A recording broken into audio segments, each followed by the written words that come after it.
GM, what's up? Today, I'm your host. Casey is in Scotland, and I'm your host today. But don't worry, it's going to be a action-packed show, and I'm so happy to say hello, good morning, everyone in around the world from Hong Kong.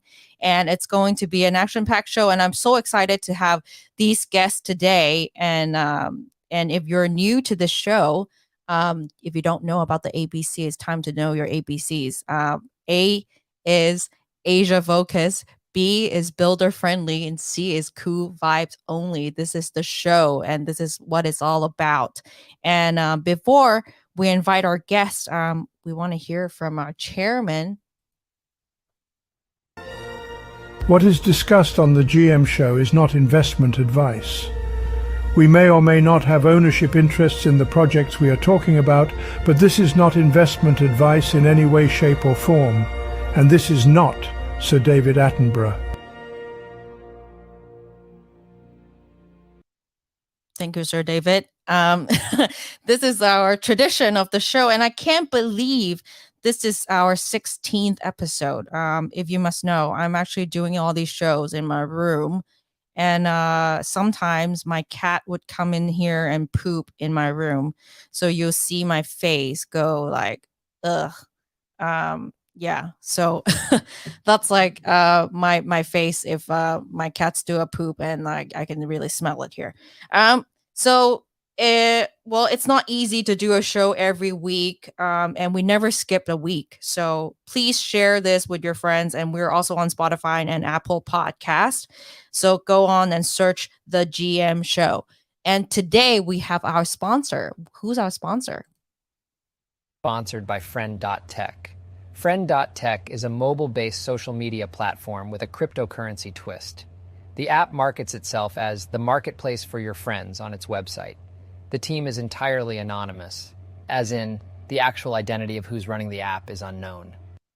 So everyone's talking about Friend.tech, and if you're on this app, please leave a comment and tell us what do you think, because it's all about like buying your friends. And I don't know, it's really interesting, and everyone's talking about it. So if you need an invite code, go on down and comment, and maybe someone would give you an invite code. Who knows? People are asking all over Twitter.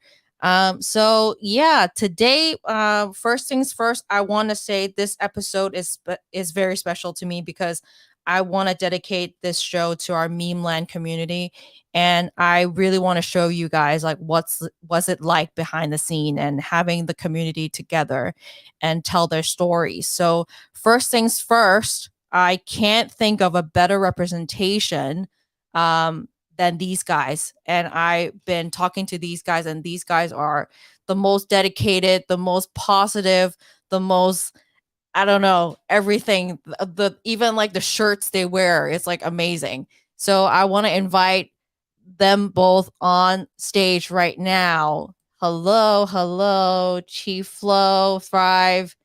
What's up? Go. GM, Karen, how are you? GM. Hello. I love your shirt. You guys coordinated what's going on? Oh, painfully bullish. We live it, yeah. Exactly. Painfully bullish all day, every day. Yeah. So introduce you guys like to the whole community. Like if people don't know you, who you are. Yeah. So I'm Chief Flo, or AKA at Object in Motion. I co-founded Painfully Bullish Network, originally a Pirate's Life for Meme with Thrive. I've been in the space since 2021. Had highs and lows, pretty much like made a bunch, lost it all, still here because I'm passionate about Web3, passionate about the long-term vision here. I want to build here for the long term. Thrive's my best friend, known him for 10 years now, and we just want to build something here and contribute and do something special here in Web3. We both minted captains in January, fell in love with the vision, wanted to contribute in the best way possible. We wanted to start a spaces, so we just went and did it, and here we are. So I write for the Painfully Bullish Network. I do threads. I do now a blog, and I contribute the best I possibly can. Awesome. What about you, Thrive? What's going on, everybody? Thrive here. Just extremely excited to be here on the GM show. We've been just dedicated in the trenches daily, putting action out as a community-led network. So extremely proud of everything that we've done up until this point. And it's pretty easy to build alongside founders and core team that you truly align with. So we love what we do. Obviously, we're fired up. Painfully Bullish is something that we live. And we wouldn't be able to do it every single day if we weren't truly, authentically, painfully bullish. So super excited to be here. And for everybody in the community company that's here, painfully bullish on you. Let's go. Yeah. Comments here. I didn't realize that. There are comments here saying Thrive looks sexy and Chief Flow's got a sexy voice. What's up, Let's boy? go. Toughest guest like we've had so far for sure. So let's explain like what is Painfully Bullish Network is all about. Like I really want to know like since the start, like how does it all happen? Let's just tell the story. Tell the story. So you want me to get started with that, Thrive? I'll tell it from inception. Okay, so starting the year, we felt like there was a big opportunity in the bear market. In the bear market, people go away. They don't show up. They show up. They give up. They're in it for the money. We want to build here for the long term. So we were just looking for like an opportunity, the right thing. We didn't know what it was, but we were like, let's go into 2023 with the idea of trying to take action, leading by action, have a bias towards action. We'll figure it out along the way. So once 2023 came around, we were actually just hosting a spaces on our personal pages called like a fresh start. And we were showing up every day, like at 6 a.m. in the morning. And we were just talking about like life and like getting after it. Because we're just high passionate, fiery beings. And then like we minted captains and we were just like, we fell in love with Memeland, the vision, what Ray's all about. And we saw like a little bit of a hole in like the Twitter's presence of the community. And we noticed there wasn't a spaces and we were already doing a spaces. So we're like, okay, let's jump on this. Let's see if we can kind of rally the community together. We really felt at the vision. We had conviction in it and we just felt like it was a perfect storm. So then we started it as a Pirate's Life for Meme and we were hosting a spaces every Monday, every Memeland Monday. And that's kind of how it started. So Thrive, you want to take it from there? Yeah. So from a Pirate's Life for Meme, which was more so like a Monday night after town hall recap type spaces. So we were doing once a week spaces. And then we were posting like a lot of memes. So there wasn't like, it was just like action first. There wasn't exactly the finished product. And then naturally, episode 4 of Pirate's Life for Meme, we were talking about how bullish we are, which everybody knows we are bullish, but it was a higher version of that. And so I was saying I was feeling aches and pains in my body. So inevitably I said I was feeling painfully bullish. And so that stuck much faster than I thought. I honestly didn't know it would stick and turn into what it did, inevitably going in the bio of Memeland's Twitter. Rated PB, the 15-20 second snippet of the video, the trailer. So the community really started to take the painfully bullish term. And I mean, that's huge. That's something that we felt, the energy we felt, and we feel like everybody from us speaking on spaces started to really feel and grasp that energy. So we became the Painfully Bullish Network. So we rebranded and we became a network and we started doing spaces more often. And we started to really become like a central hub for the community. So retweeting members, inspiring members, uplifting members, and always having a common theme of we're painfully bullish on us. We have that unwavering self-confidence, but we also have that unwavering confidence in Memeland. So like, that's really what painfully bullish means. And we live that energy. So it's like we say we're rated PB. It's not pump your bags. That's not what we do. We're painfully bullish. We're authentic. We're real. And we truly feel this way. Otherwise, we would have been in and out. We would have bought high, sold for a loss like those pump your bag boys do. But no, we show up daily and we genuinely, we're very emotionally invested in this. We love what we do. Yeah. I love this story because it's all about like how we build a community but also there are also sub communities within and we're empowering each other and really, helping the whole community works. And I think it's so special about like Painful Bullish. It's not just about a spaces, right? Like you guys do more than that. Like what else do you guys do? Yeah. So we're big proponents of like, of rising tide lifts all ships. So like almost like that abundance mindset of like, we can all win together. So we want to start that kind of ripple effect from within the community. So a big thing we try to do is like shout out other community members. We try to retweet as much as we can. We try to be as active as possible. Thrive does this like full time. So he's always in the reply supporting people, in the DMs nonstop. So he's always like spotting out other contributors within the community and just trying to bond people together. So that's a big goal of ours, is to just like bond the community together. And then we try to contribute on top of that. Thrive does a lot of just like daily posting, a lot of high energy, a lot of videos. But he could speak on that more so. And then I just do kind of like the thread writing. So I'm big on like kind of painting the vision. I spend hours, as many other community members probably have, listening to old town halls by Ray, old interviews. And I kind of just try to like see the picture and put it together into words, into threads. So people outside the community and within the community can understand the whole vision a little bit better. I don't know if that's been a little bit of the over expecting, because I know Ray has tried to do the under promise, over deliver. And I don't know if my threads have pumped things up too much and kind of done the over promising part, but that's kind of been my angle. I'll let Thrive take.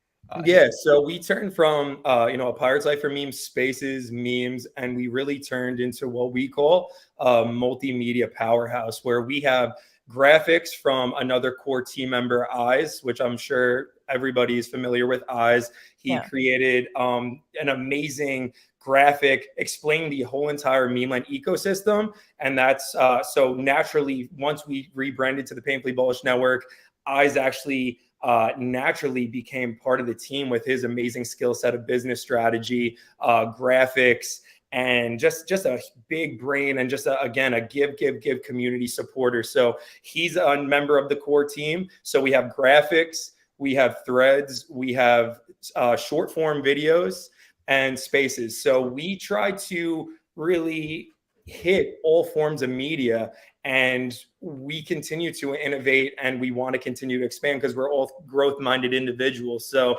as Memeland continues to build and innovate, we want to be right alongside building and innovating as a network, as a community-led initiative as well. Yeah. Right. That's great. That's great. But like, how do you guys know each other? Like, I know that you guys know each other for like the longest time. So how, like, tell us a little bit, like, how do you guys meet each other? How do you guys grew up with each other? Yeah. So, we didn't go to the same high school, but I played baseball with one of his friends, growing up.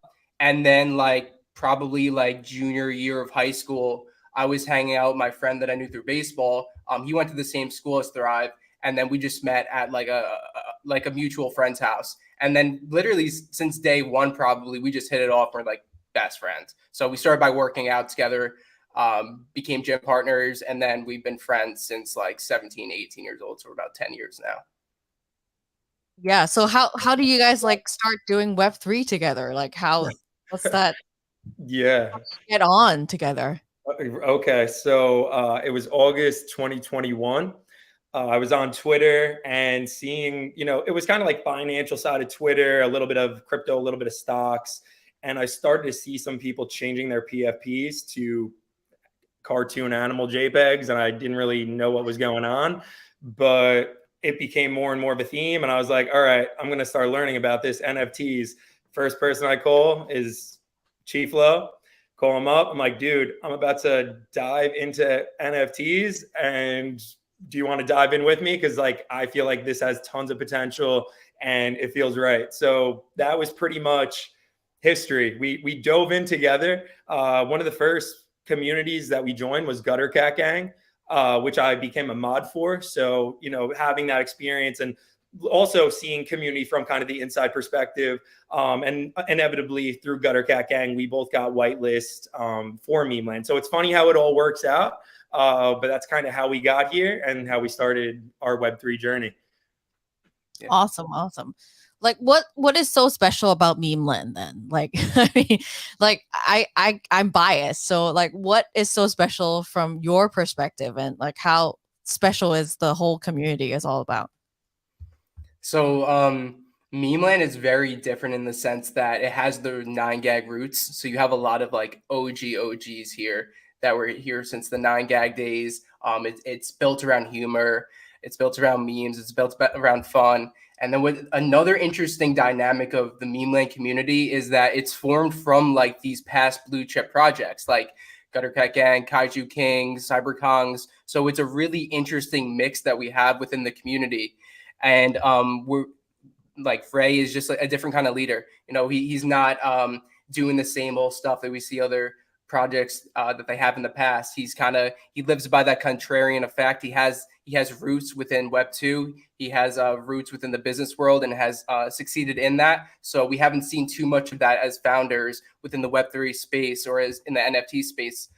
So it's just it's an interesting dynamic that we have within Memeland that's very unique. The Memeland community is very special in the fact that we were built in the bear. So we never had it easy. And that's very unique from all these other projects. So we were born in the bear market ashes, as we say. So through that, we're kind of forged through the fire. So right now it's a little bit of weird times, but we have a lot of strong believers. And I think there's a lot of loud fudders out there. There's a few loud fudders, and we think it's so many, but that doesn't represent the entire community. I think there's a large sum of the community that believes strongly in the vision, that have been here since the 9gag era, and that just really are here for the right reasons and are good people and contribute in a good way. So Thrive, I'll let you take the rest.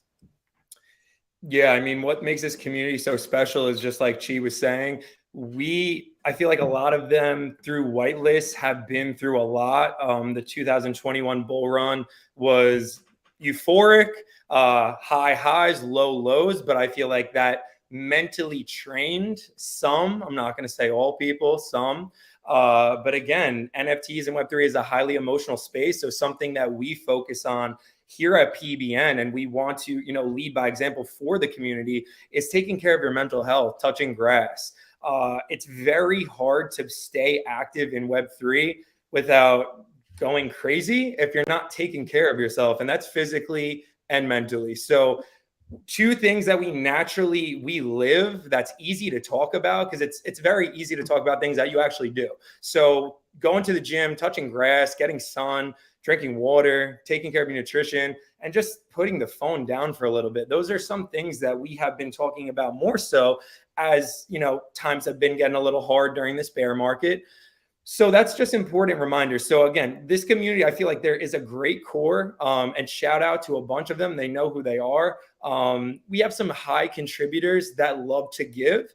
And so I feel like, again, the highlight should be on the contributors. It shouldn't be put on the fudders. So we have a great community. And what makes Memeland just different and so special is honestly for me, it's never Fade Ray. It's Ray. He is a successful businessman.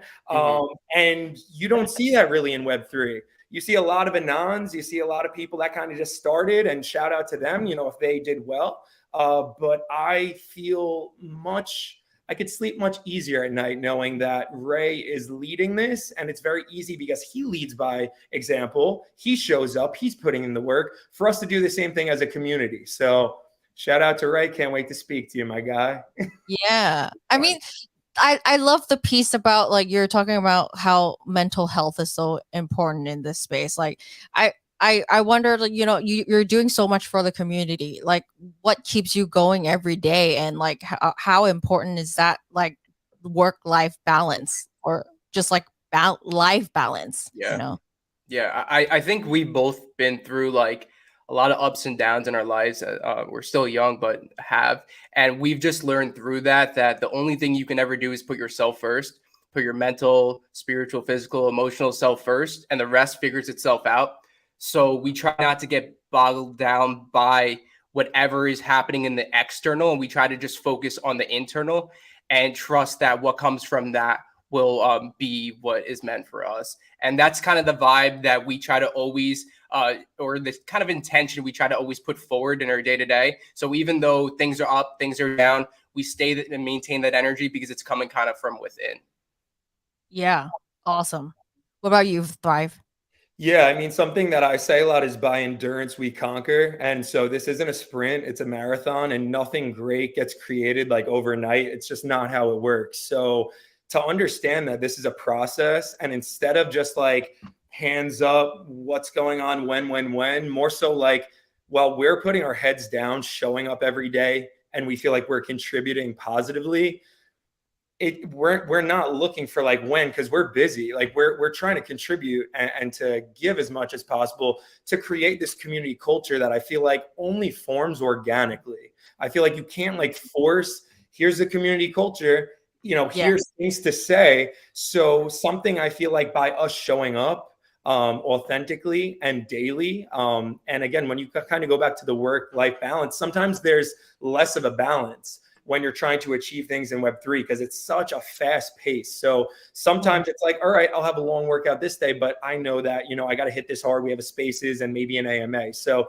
the balance thing is sometimes even as tricky for us, but we try to do our best. But I feel like, I feel like taking care of your mental health, taking care of your physical health, putting that first, because we all are humans behind these JPEGs. I feel like that's a very important reminder.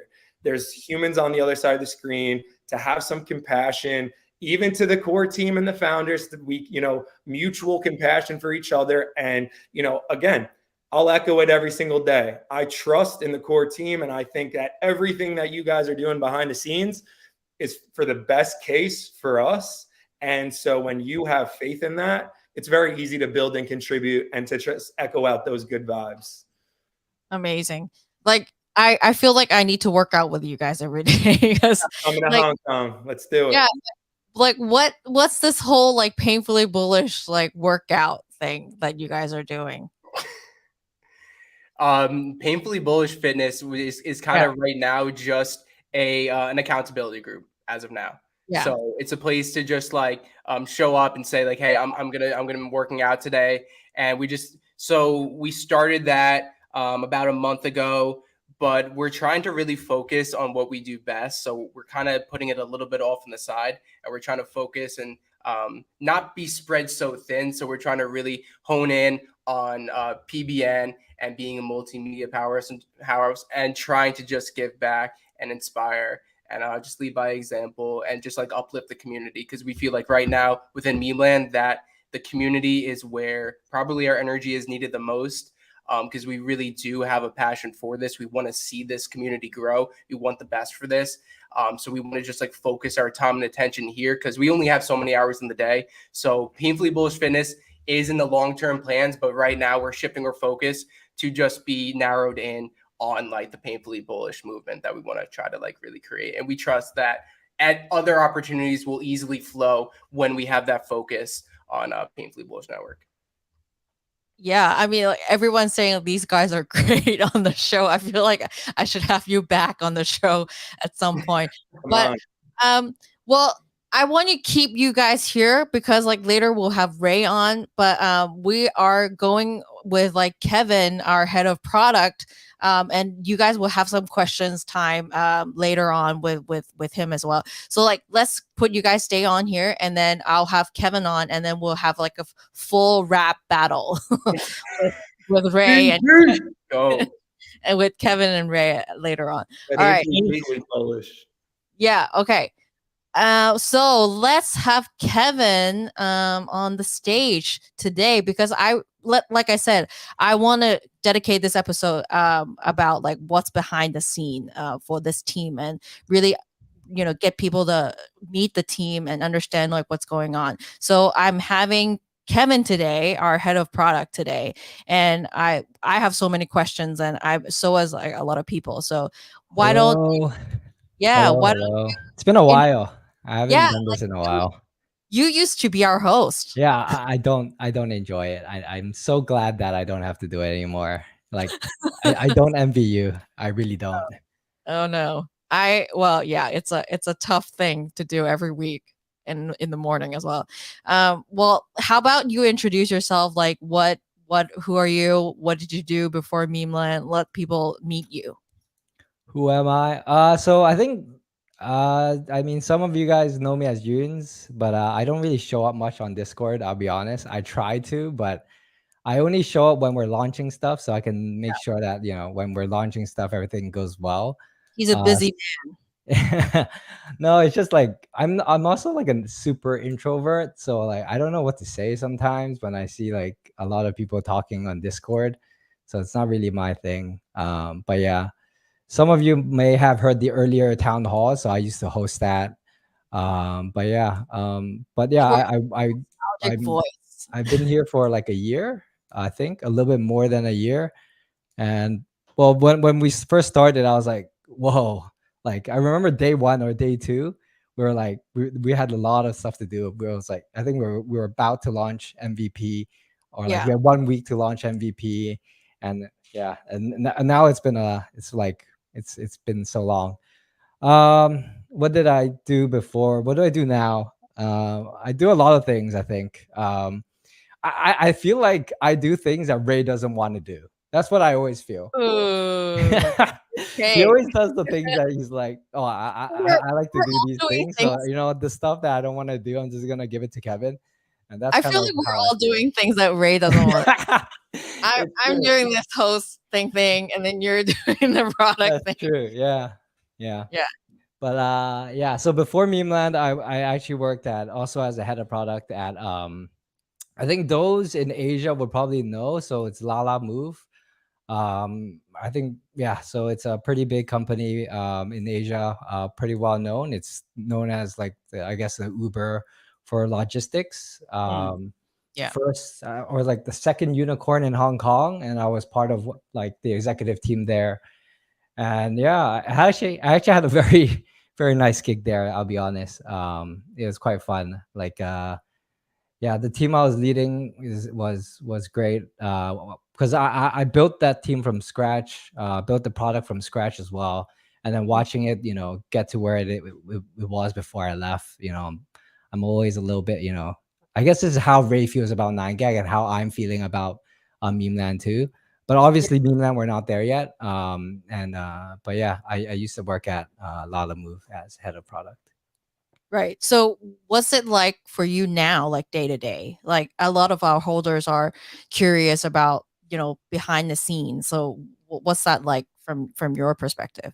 Yeah, I have a very strange schedule because I work in Toronto, so I'm based in Toronto.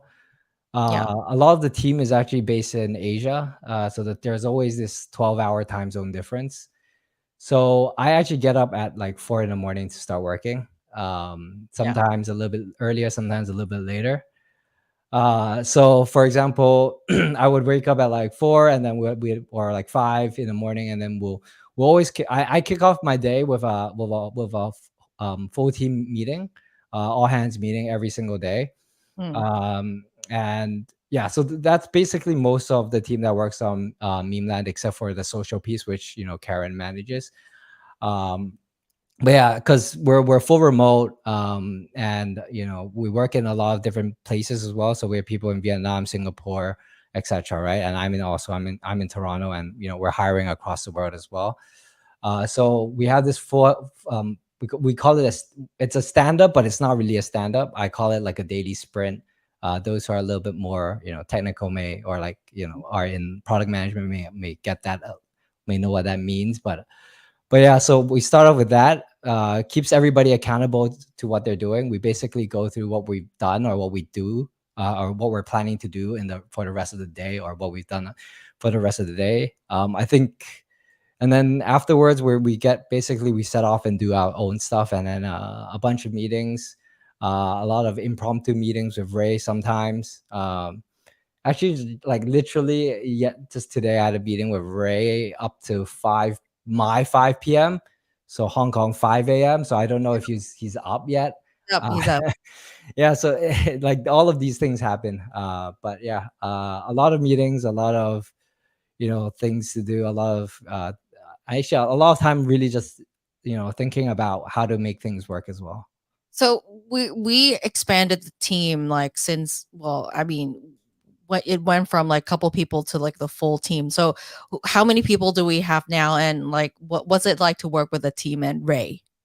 Yeah. So now I think we're almost at, I don't even remember. I think we're almost at 20 maybe, or like 15. I can't remember exactly.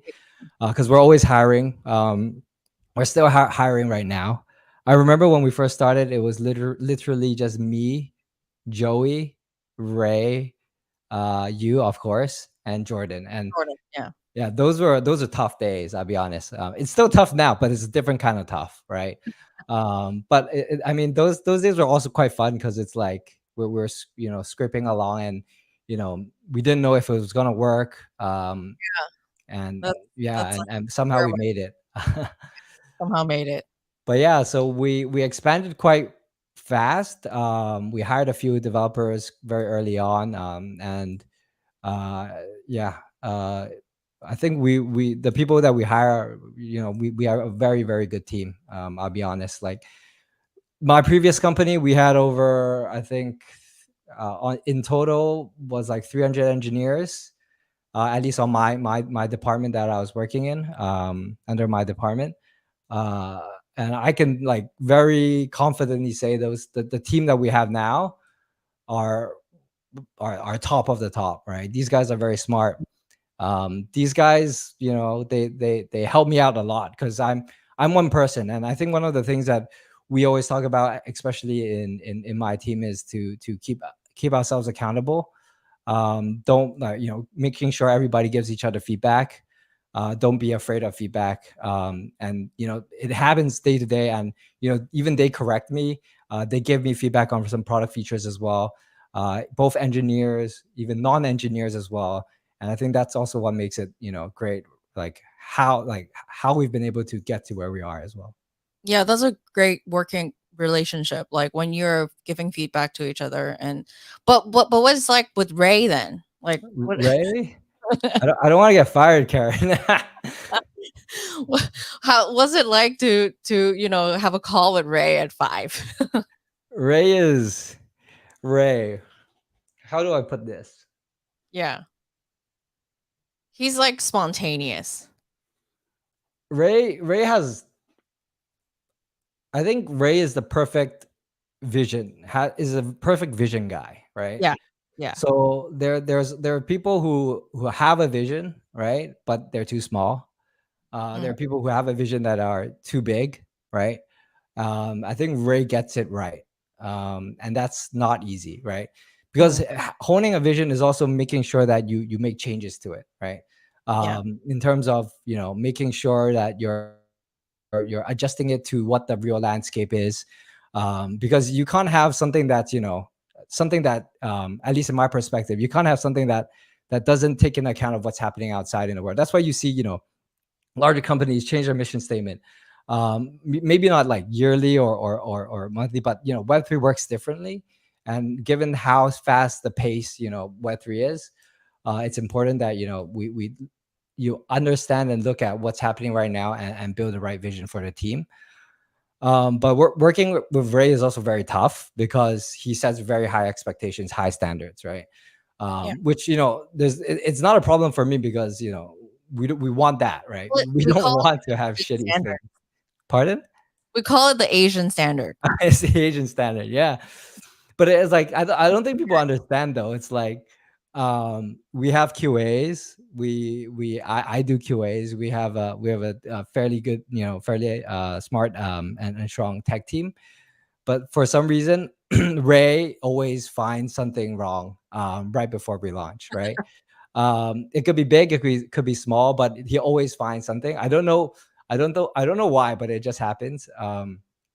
And but yeah, he sets the expectation high, and obviously he that also definitely helps us build the quality products that we want as well. No, Oh, you that know what Ray reminds me of is yeah, like he's like definitely an Asian parent. Like yeah, he definitely reminds me of an Asian tiger parent. tiger parents, Yeah, helicopter parents. Yeah. yeah, yeah. But what's the biggest challenge yet then? Like, I mean, it's been a year or so. Like, what did you learn so far? And like, what's the biggest challenge yet? Biggest challenge I think is honestly it's working in Web3. It's tough, right? I think the pace is tough. The expectations is tough. I think it's like, it's not that we want to build shitty products, right? But we also have to be realistic about a lot of things. um and again, like when I had like a 300 team tech team, we could do so much, but here we're actually doing a lot, almost as much in, a much shorter period of time. um but sometimes it's really hard to meet those expectations. And obviously, FUD hurts. I think me and Karen, especially, I think Karen takes this a little bit harder on me, harder than me. But whenever she sees FUD, I know it hurts her deep down. But whenever Mm. I see, when Discord's FUDing, I'm like, it's like, Yeah, guys, I get it, but like, just pressure. wait, just wait. Be patient. Like we're building things. We're not just, there's a lot of things that are coming. There's a lot of things that we want to show you, but we need to find the right time. But a lot of times it's not in our control in terms of, when meme coin launches. Because if we would want to launch it now, we could. In terms of, I'm talking about technically, but we also want to make it work well in the long run. We're not just thinking about the short term, right? Yeah, Like, building an ERC20 token is not hard at all. Building a ERC token with sound tokenomics, with the right investors in mind, with the right products that we can build around it, that takes time. yeah, Unfortunately, right? There's and even adding more people to it won't speed it up. It's just a matter of making sure that we thought this through well, because we take these things very seriously. um like what I said, Ray has very high standards. So, you know like, for example, we're doing security audits soon, for our smart contracts. And we're not just doing one security audit. Like, we're doing multiple security audits to make sure that we're doing things right. We're gonna, get that, we're making sure that we're delivering the highest quality that we can to you guys. And that, unfortunately, takes time. It's like a trilemma: yeah. speed, quality, and, I guess, execution. So, we need to Nail all sometimes that. it just takes a little bit more time. Yeah, but be Yeah. patient, guys. It's coming. Yeah, I mean, I always talk about, like, how do we handle the pressure from our holders, and I think one of the things is, like, make sure, like, that all of our career is also on the line here. Like, we're not just some random people, like, just, trolling on Discord, like, so, like, we're real people. You see our faces, and, this is the work that we put in, like, put so much sweat and tears into. And I think, the whole team behind, as well, like, we're just part, like, you see one or two people out here speaking, but there's a whole team behind it. So, like, sometimes I just feel so bad, like, when people are saying things, and I'm just like, oh, I feel bad for the team. But yeah, I guess that's, like, the pressure from Web3 all the time. Like, this is what it's like for Web3. But, like, what's it like for you, like, coming from Web2 to Web3? Like, it's pretty crazy, right? Now that you're in here for almost a year. Yeah, I mean, it's different because you're so much closer to the customers. Like, I can already see some fun in the comments. But yeah, like, you're just so much closer to the customers, right? Like, when Web 2, you're a lot further away. I think that's the biggest difference. Like, we basically have, I don't know if it's like over 100,000 drivers, or 300,000 drivers across the world. So just like customers across the world. I think over like 10 million users across the world as well in my previous company. But you don't see their faces. You don't see their comments. Even if they did, it would go through customer service. Like, you wouldn't see these things. But a very cool story is that you know uh, you know a lot of the fun does happen. um but in the end, like, it also happens in Web 2. One time, actually, there was a driver who was really upset. He went to the office, I think, with like with like a pipe, like trying to attack us. Wow.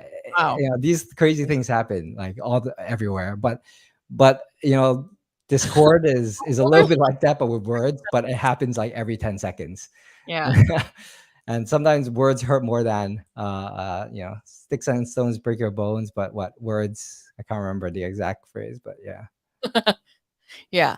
I mean, like that's like I mean, what then keeps you sane then? Like how do you relax? Like how are your cats? How do I relax? I don't know. I mean, the thing is that the vibes within the company are I don't think it's about relaxing, but it's like it's being able to compartmentalize as well. Mm, I think at a certain point of working, you get to that point that you have to compartmentalize, or else it will just consume you. And yeah. that's an ideal for all circumstances for all the team as well.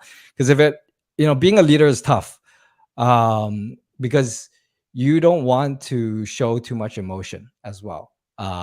You don't want to be too upset. You don't want to be too hurt from, let's say, FUD, because that affects the morale of the team, and in turn that affects the quality of work that comes out, right? Yeah. So there's actually a lot of responsibility there, whereby you always have to speak the truth, be transparent, but be true to where we're heading towards, but also making sure that the team is aware of what we're doing and why we're doing it.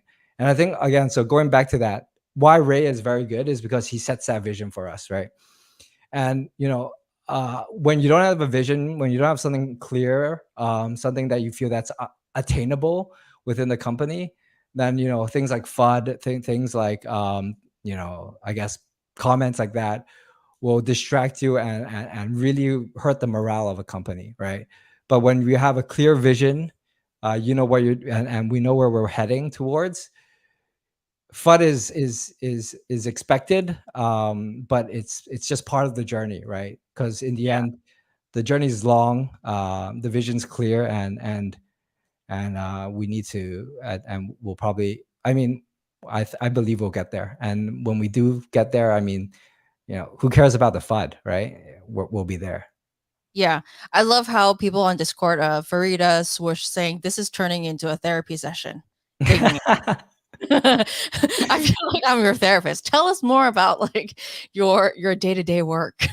What is stressing you out? But I love the vibe of our team for sure. Like I think this is the vibe that also coming from a lot of like the leadership, not just from Ray, but also like the full team here, who's leading the team, and we're basically giving off a vibe to the team as well. And I think that also translates to the community and how we represent ourselves, how we talk, and stuff like that. But like, okay, tell me more about like what's the most incredible thing like that you've worked in, like the things that you enjoy the most. In Memeland or just in general? In meme land, dude. Oh, Memeland is the team, man. Like, I love the team. Like I can't like it's crazy because nobody asks us to work like nobody asks us to work in like 4 a.m., but we Yeah, do, right? Nobody asks us to do like 2 days of nonstop work, but we do, because we care about the product that we're building. I forgot which launch, but we had I think it could be don't remember the exact launch, but basically what the whole week we were sleeping like 2 to 3 hours. I think that was probably the captain's launch.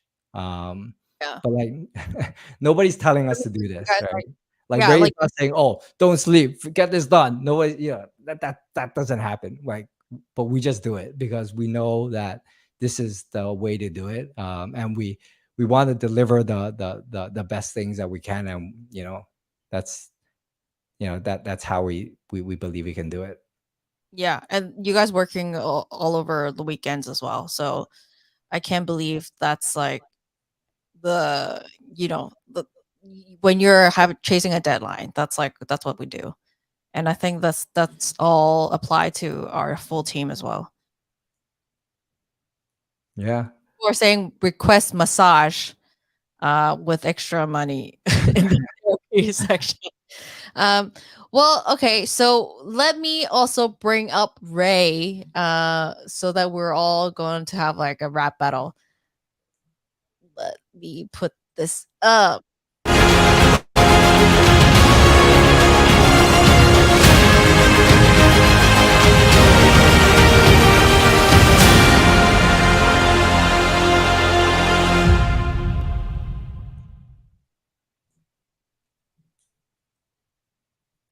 What's up, Ray?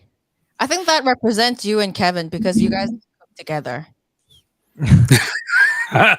Yeah, I'm probably Walter White. Yeah, definitely. Yeah, not probably. Yeah. And Kevin's Jesse. I mean, this is like my first time to hear about Kevin, right? To talk more, I would say, emotionally about how he thinks about the team, right? Whether it's real or not, I think that's another question, right?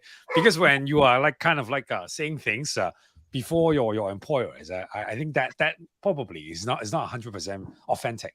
Yeah, but I would still take it, right? Because we need to celebrate any small victories. Yeah, I think it's tough building in Web3, so I think we got to celebrate that, right? By the way, I think when I listened to this GM show, I was like, shit, did we time it so well, right? Because it's like the heaviest FUD or heaviest, I wasn't keep saying FUD, right? It's the heaviest challenge that we have.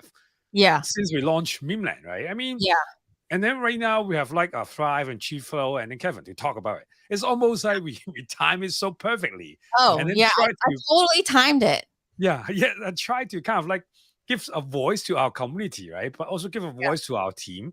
And then let me to kind of like come up to wrap it up or something like that, right? So I think sometimes it's like well planning, right? But sometimes it's just luck. Right. Yeah. I feel like we've been interviewing a lot of project builders out there, and like we used to do town halls to talk about like what's behind the scene. And I think it's a good like roundabout like to talk about our project now that like we have experienced a lot of things like in the past couple months. And I think it's good to have like a little checkup and have our community members here so that we're all doing like a little get together, Yeah. And also I think the market is down bad, right? I think for the founders who are still building, right, they don't want to come up to face the fire, right? And then for the projects that are not building, of course, they are not coming up, right? And I think a lot of the new projects that are not launching, right, because of this market. So today is almost like it's on one hand is because Casey is traveling right now, right? But at the same time, it's almost like okay, this week we had a guest. Right? And then that guest left the company that he worked at. It's like one of the so-called blue chips or ex-blue chip projects, right? And then that's why there is a war or something like that. But anyway, I think let's get back to Memeland and Painfully Bullish Network. Yeah. What do you guys want to ask Ray? This is a good opportunity. Yeah. You have your chance. All right, perfect. So obviously we are community members building a community-led initiative, pushing the community to contribute and to show up daily. What does a community company mean, and what is the difference between a community company and just another NFT project? Yeah, this is a good question. Yeah, indeed, right? I just see Will Dogswoosh. He put out a post. Summarizing the CEO of like Yuga Labs, right? He just mentioned that okay, Yuga is not a gaming company, right? Yuga is a community company that builds game, right? I was like, shit, Daniel, right? He stole our tagline, right? Yeah, but I mean, jokes aside, I just find that I think people misunderstand what the community companies mean, right? I think they feel like okay, let's do what the community wants, right? That's the community company, right? But I don't think that's the case, right? I mean, a good parent is not just doing what the kids want, right? A good teacher is not just doing what the students want, right? I think it's more about can we think about the long-term, right, interest of the other party, right? And then we make decision based on that. Right? I feel like a community company is okay when we make decision. We always put our community's priority as the highest priority, right? And there will be times that we make decision that is not popular right now, but maybe will be meaningful, right? After some time, right? This is something that when we say we are a community a company, right? Because I think if we just want to have a vote or just do what the community wants, right? Just fucking launch a DAO, right? And then do nothing, right? Every time when a project kind of like want to rock, right? They say that, okay, right now we hand it to the community, right? I mean, it's like kind of like a bullshit, right? Because there's almost nothing that works, right? When it's like free voluntary stuff, right? You actually have to have some leadership, right? To try to do something meaningful, right? Even like Painfully Bullish Network, right? You have to have two guys to keep pushing forward, right? Because if it's just like, okay, casual hangout and stuff, then after like 3 weeks, right? Then it's gone, right? So for community company, it's more about how can we, who are our highest priority. Yeah, and I think that also echoes to what you guys just mentioned about. What about the work-life balance and stuff like that, right? I'm not a big believer in work-life balance, right? But I totally support that we have to understand the priorities in life. Once we understand that, right, then it's easier for us to prioritize, right? I remember I read a book. It mentioned about, I think before the 80s, right? No, before the 40s or 80s, right? Basically, priority doesn't have a plural form. It's only priority. There's no S, right? Because it's the only important thing, right? It's just that when the society continue to grow, it seems like so many things are important, right? And for us, it's almost always about the community. And I think that's something that we want to build and communicate. And of course, these days, I think a lot of our holders feel like we fuck up the communication and stuff. I mean, definitely, we need to improve, right? Because it's almost like the first time that we can't really just launch things because of our team, right? And I think we definitely should do better. And I'm very lucky to have a very supportive community, right? I mean, not everyone, right? But at least some of them are some of you guys are very supportive, right? But also have good teammates like Charles, like Kevin, right? Karen, right? Jordan, right? We try to listen and also to take up our different parts of the work, right? And yeah, and I think that's how I see it, right? I don't compare it with other projects. I mean, I hold a lot of other projects that you guys mentioned, right? I think some of them they are doing their best, right? Some of them they just disappear, right? But it is what it is, right? I think NFT crypto is like high risk space, and for us, that's why we want to try to be different, right? Because we actually see it as a business, as a long term thing, but not just some rug pull and stuff. Yeah. You're saying you're 100% painful and 69% bullish. Yeah, I mean, painful is always part of the journey, right? When you build, right, it's painful, right? But for bullish, right, 69% on one hand is the culture, right? On the other hand, you also have to be mindful enough, right, that okay, there will be like bad times, right? And we can't be just like 100% optimistic, right? Because anyone who is like 100% optimistic, they will get disappointed, right? You have to understand how tough it is today, how tough it is tomorrow, right? But you have to be hopeful in the long run, right? That's why you can't have 100% bullishness, right? You have to have certain kind of like, okay, have to be, I would say, have to prepare for the tough times. Yeah, I think that's how I think it. Right? I really love the term is called Stockdale paradox. It mentioned in the books called Good to Great. Right, highly recommend every builder has to read about that. Yeah. Any other questions, guys? You can ask very direct question. Yeah. Yeah. I will try to be as honest as possible. Yeah. I was curious if you had a plan of how the community would form its culture when starting it out, or did you just want it to organically kind of form into itself? I think the biggest pros and cons are almost like the same thing. Is we have a lot of holders from other projects, right? And they brought their experience into our community, right?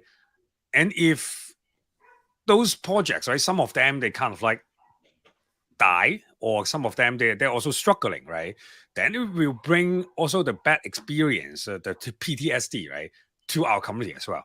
So a lot of the times they compare us with what their previous projects were doing, right? And I think sometimes it's good, sometimes it's bad, right? And I think that's the thing, right? You can see that a lot of our holders, they are very, I would say, experienced in NFT trading, right?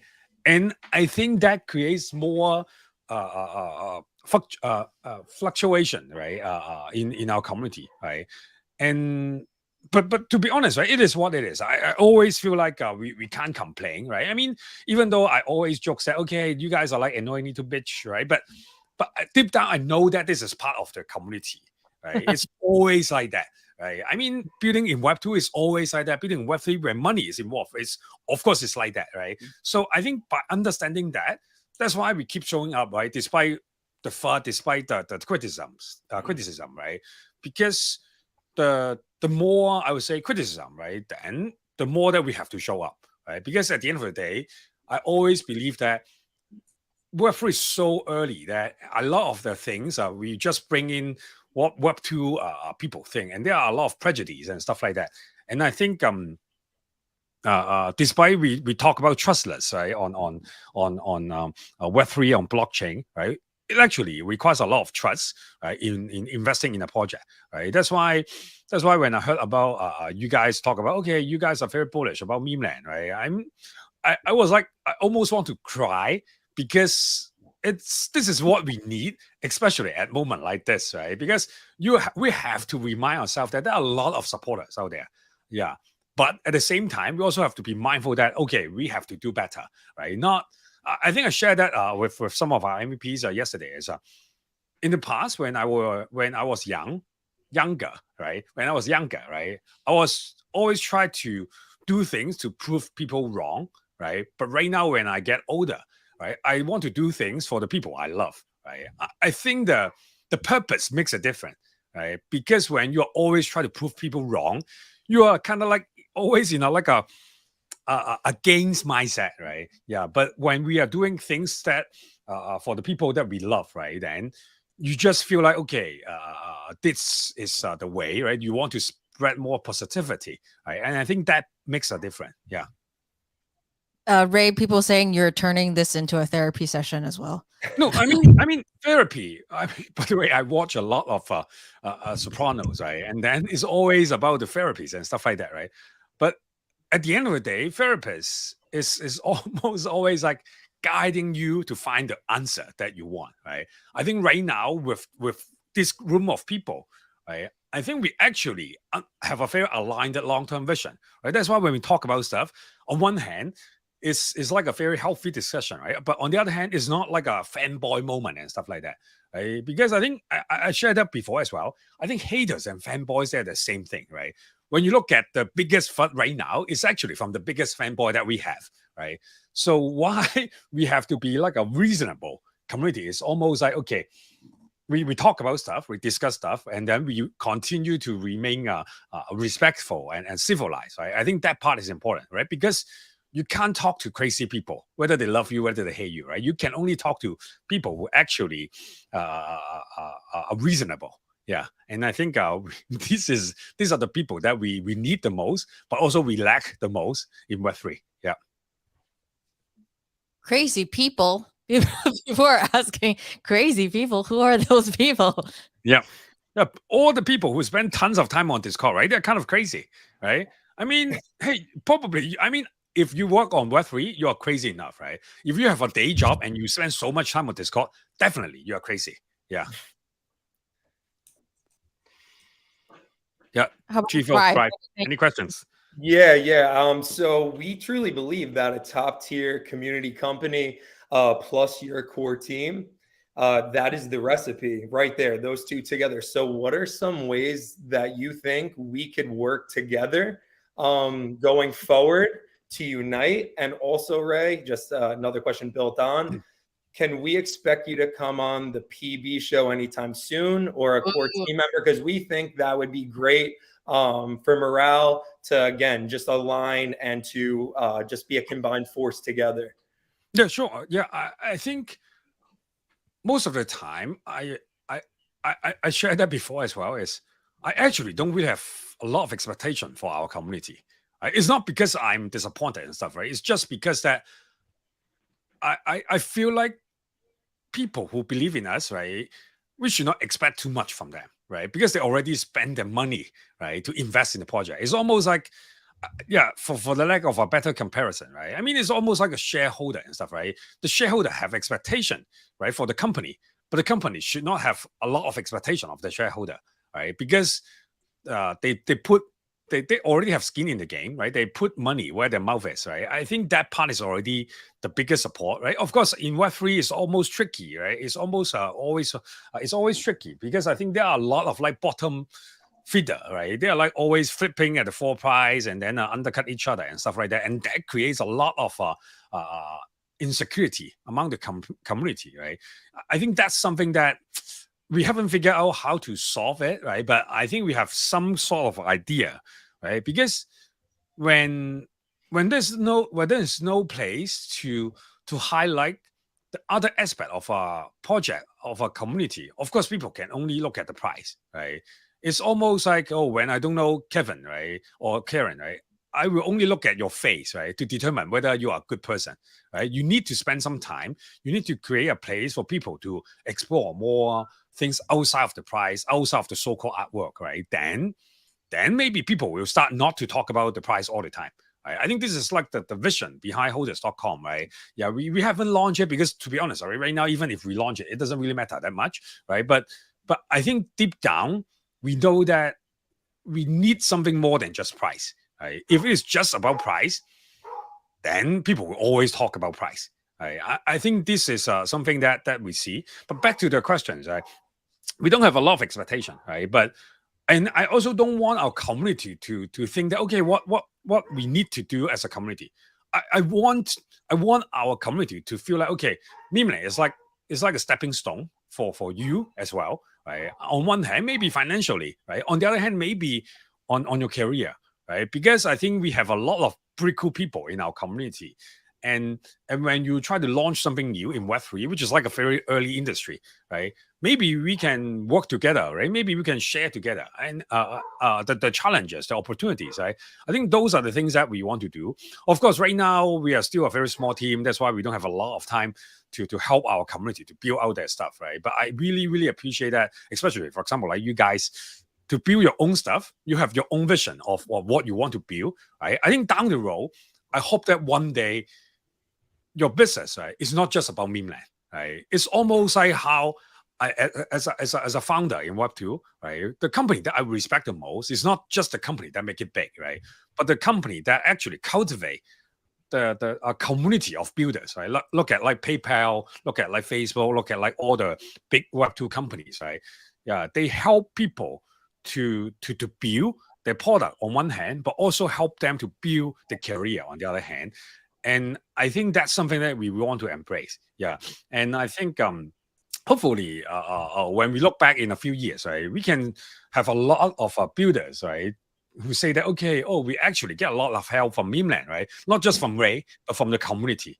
I think that would be something that we really, really want for our community projects and stuff like that. I think I started to see more like that, right? But I think the market is tough. That's why, okay, even if you try to launch something in Web3, basically people don't really pay attention right now, right? But rest assured, right, from my experience, I know that the bear market is the best time to build, right? Because when it's hot, right, there are so many scammers and shit, right? They just come in to build, and there are always people who are better at pitching than you guys, right? Yeah, because all those scammers, I would say pitching is basically the perfections, right?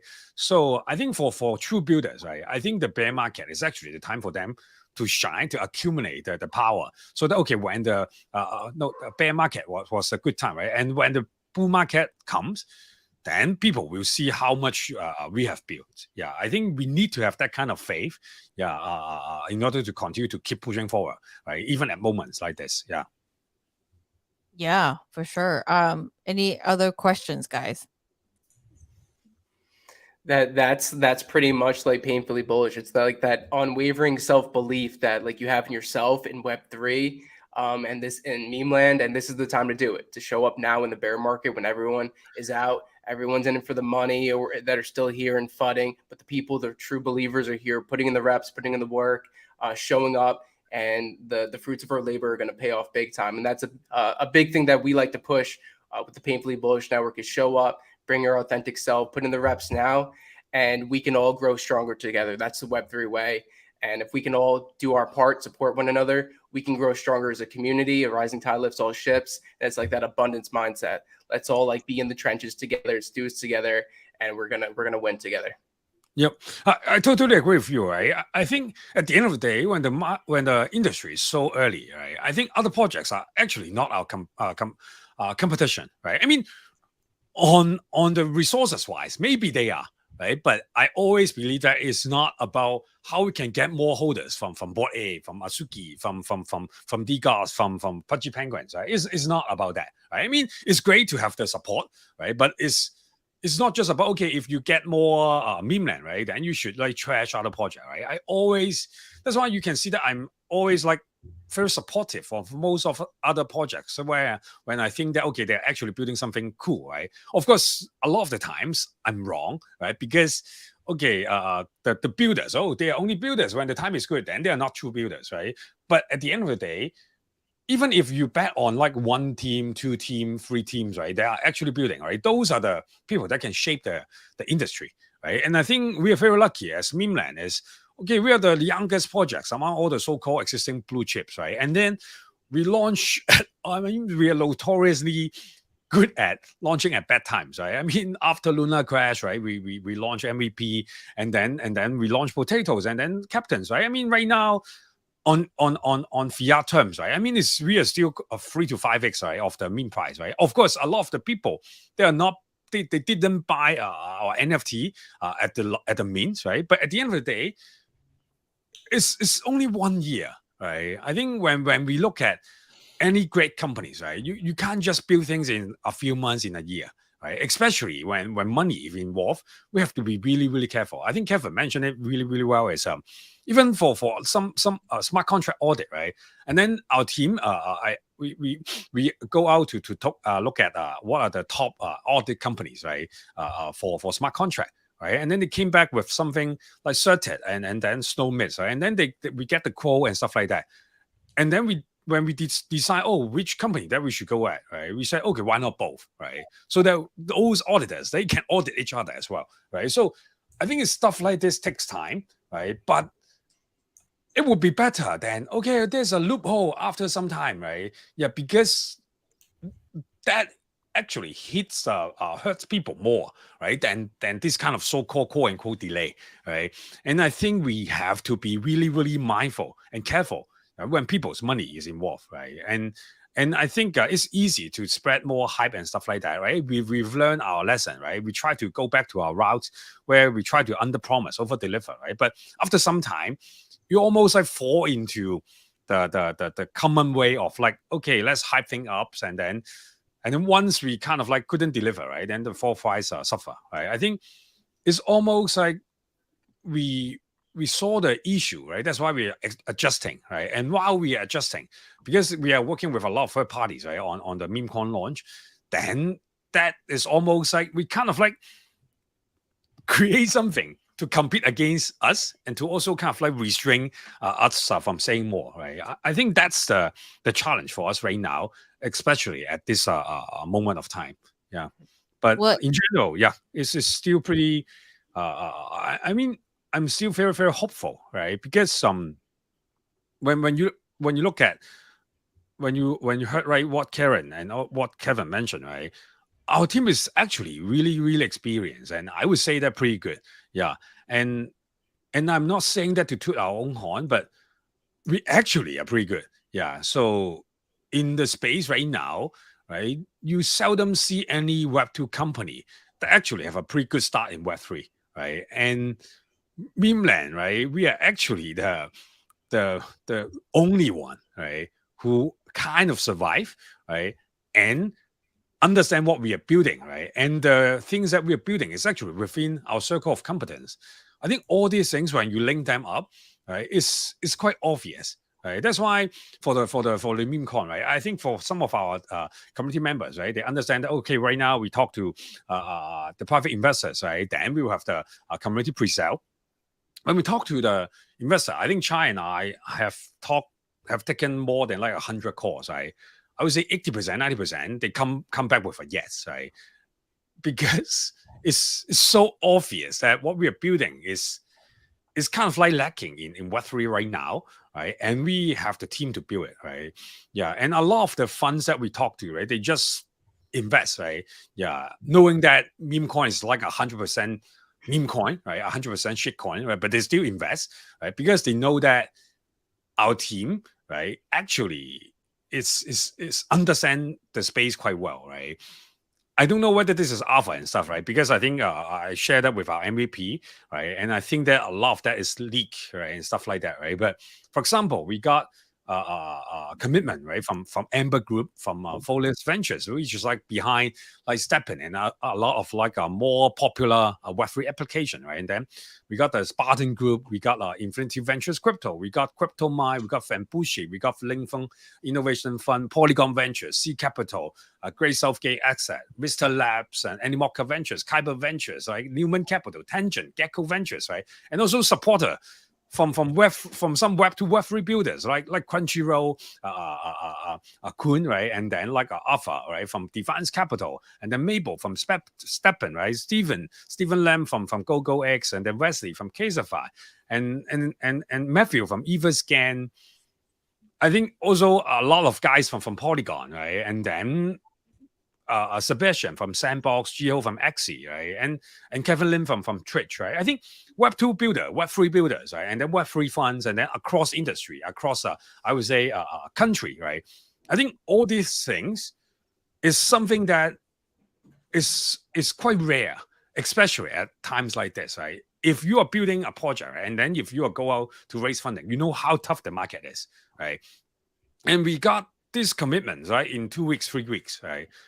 And we are like triple, what's the term for that? It's like we are oversubscribed, like triple times 3x oversubscribed, right? We literally go back to some of our investors, say, hey, we can't take $1 million from you, right? Because we actually don't want to give that much to you, right? Because we want to make sure that we navigate the concentration risk, right? For our investor.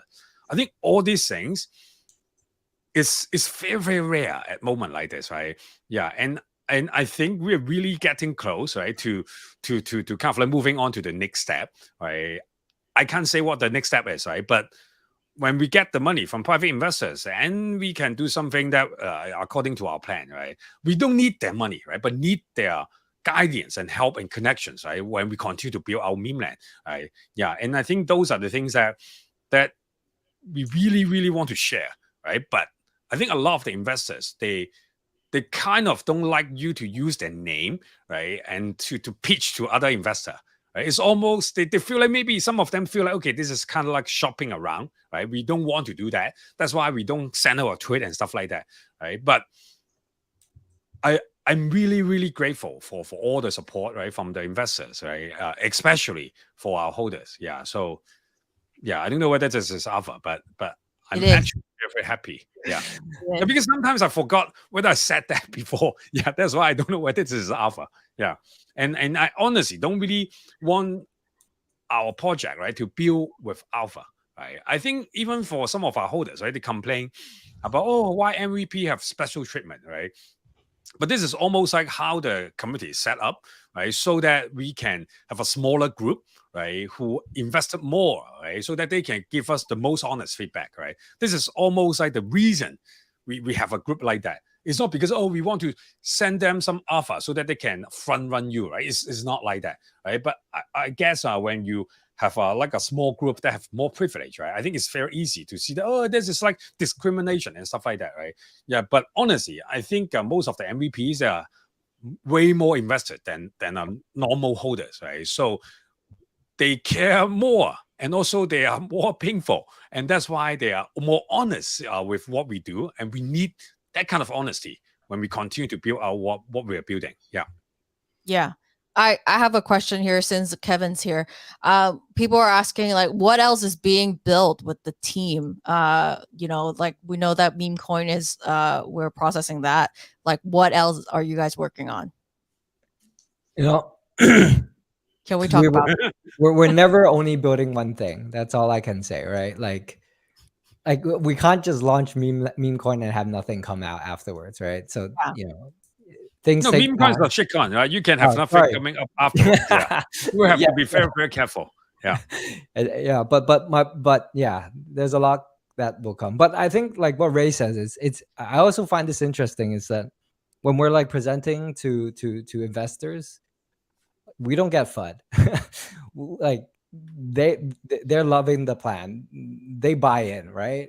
But and that should be a signal for some of you guys to understand, right? I mean, these guys, I mean, I know Ray just leaked a bunch of stuff. I don't know if that's gonna matter, but like these guys are reputable, right? These guys aren't stupid, right? Why would they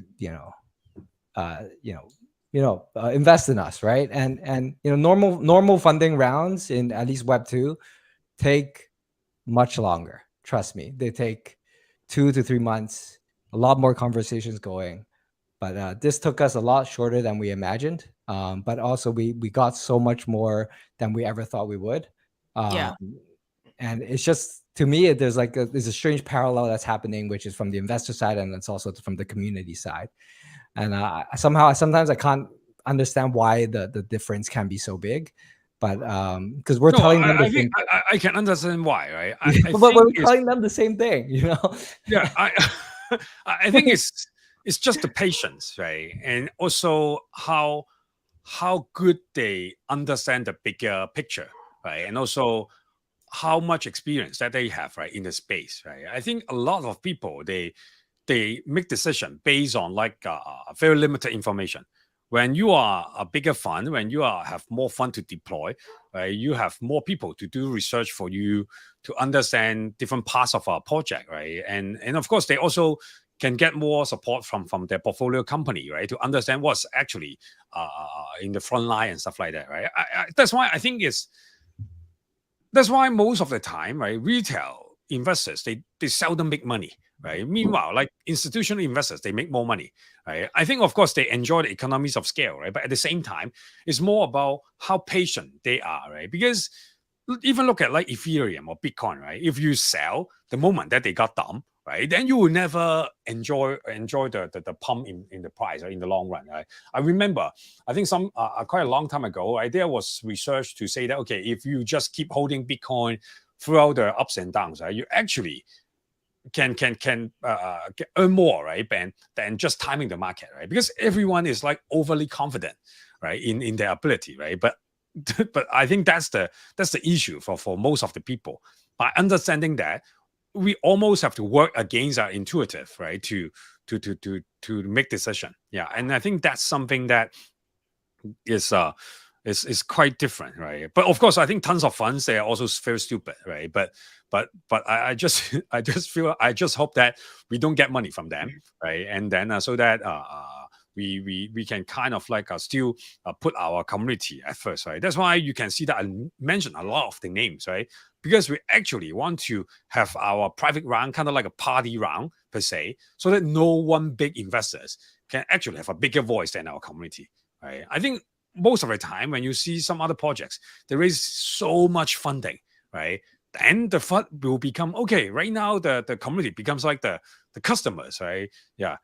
And that's the last thing that we want, right? So I feel like we intentionally building towards what we really want to build, right? We are very, very lucky and grateful, right, to move forward that direction without a lot of the issues, right? I mean, the criticism from the community, I think is part of the game.